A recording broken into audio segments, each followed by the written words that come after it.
안녕하세요. 김광삼 띵콕TV 김광삼 변호사입니다. 공수처의 윤 대통령에 대한 2차 체포영장 집행이 굉장히 임박했다 이렇게 봅니다. 오늘 8시에 공수처 그리고 대통령 경호처가 만났어요.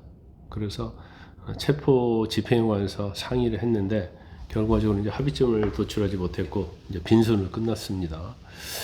일단 뭐 안전하고 평화적인 영장 집행을 이제 공수처는 원하는 거고, 대통령 측은 체포영장 집행이 있어서는 안 되는 거고, 또 제3의 장소랄지 불구수사가 원칙이다 이런 주장을 하고 있기 때문에 둘은 사실은 뭐 합의를 이루어질 가능성은 거의 없다고 이렇게 볼 수 있어요. 이번 체포영장은 굉장히 중요합니다. 왜 중요하냐면 공수처 입장에서는 2차 체포이기 때문에 1차 체포에서 망신당했잖아요. 그리고 어떻게 해서든지 경찰과 협의해서 뭔가 이루려고 하고 있는 거예요. 만약에 이번 2차 체포영장 집행이 실패를 하면 결과적으로 윤 대통령에 대한 신병 확보는 이제 물이 건너가는 거고, 결과적으로 강제 수사는 할 수 없고 그냥 임의 수사만 할 수 있고 불구속 수사로 이미 갈 수밖에 없다 이렇게 볼 수밖에 없고, 또 대통령이랄지 대통령 경호처 입장에서도 이번 체포영장 집행만 막으면 구속될 일이 없다 이렇게 생각할 거예요. 왜냐하면 이제 3차 집행까지는 갈 수 없습니다. 더 이대로 가기는 어려워요. 그러면 어떻게 해서든지 경호처 입장에서 대통령 입장에서는 이 어떤 수단과 방법을 안 가리고 이번 체포영장 집행을 막아야 되기 때문에 양쪽 다 사활을 건 싸움이다 저는 그렇게 봅니다. 그런데 아마 이제 집행 날짜는 내일 15일이 될 가능성이 굉장히 큰 것 같아요. 왜냐면 이제 어제 오늘 일단 경호처의 상급자들에 대해서 이광우 경호처 본부장이랄지 그 다음에 김신 가족본부장을 불렀잖아요. 근데 불렀는데 안 왔단 말이에요. 오늘 아마 김신 가족본부장을 소환을 했을 텐데 오지 않을 가능성이 커요. 그러면 일단 체포영장을 신청해서 체포영장 발부받은 다음에 대통령 관제에 진입할 가능성이 크다 이렇게 볼 수 있고, 일단은 뭐 체포조도 선정을 했고요. 또 역할 분담이랄지 장비 점검까지 다 했다고 그럽니다. 그리고 경호처 직원이 저지하는 경우에는 현행범을 체포하겠다.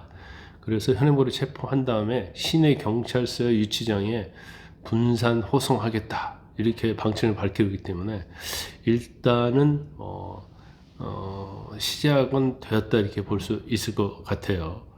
그러면서 지금 공수처는 강온 양면 전략을 구사하고 있다. 그래서 일단 뭐 현행범을 체포하겠다는 것은 이제 강성적인 거죠. 그다음에 약간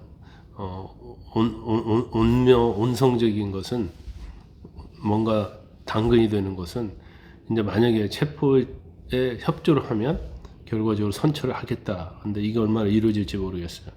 그리고 이제 경찰하고 공수처는 이제 장기전을 좀 검토하고 있다고 합니다. 그래서 관저 주변에 경찰 버스도 배치하고요. 그래서 이걸 베이스 캠프로 뭔가 좀 밀리고 안 되면 쉬고 다시 들어가고 그런 방법을 한다고 하고, 특공대랄지 뭐 장갑차 헬기 이런 것들은 일단 투입 가능성은 좀 낮아지는 것 같습니다. 그리고 이제 대통령실에서는 경찰이 참여하면 공무원 신분증을 폐용하고 얼굴을 가리지 마라 이렇게 요구를 했어요. 그 이유는 뭐냐면 공수처가 경찰을 수사 지휘할 권한이 없기 때문에 이건 이제 불법이라고 보는 거예요. 그러면 이걸 채증을 해서 거기에 참여한 경찰들에 대해서는 고발 조치를 하겠다 이런 취지인 것 같아요. 그래서 법적으로 따지면 사실 공수처가 경찰의 협조는 받을 수 있지만 수사를 지휘할 수는 없습니다. 근거가 없어요. 그러면 영장 자체는 뭐죠? 일종의 수사예요. 그러면 수사에 경찰이 동원이 된다. 그러면 영장 집행이 이제 불법이냐 아니냐 이런 논란이 있을 수 있어요. 아마 그것은 영장이 집행되든 집행이 안 되든 이제 법정에서 이 부분이 아마 치열하게 다투어질 가능성이 크다고 보고요. 이제 하나 변수 중에 하나가 이제 국민의힘 의원들이 또 몇 명이 가서 사력을 다해서 저지하느냐. 물론 뭐 국민의힘 의원들은 뭐 현행범 체포할 수 있겠죠.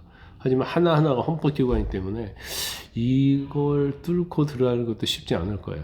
그 다음에 이제 제가 볼 때는 가장 난관은 이거죠. 자, 경호처 직원들이 뭐 300~400명 있다고 해봐요. 그러면 거기서 많은 사람들이 이탈한다 하더라도 대통령에 대한 완전 충성파 몇 명이라도 중화기를 가지고 대통령을 둘러싸면 이건 방법이 없을 수도 있어요.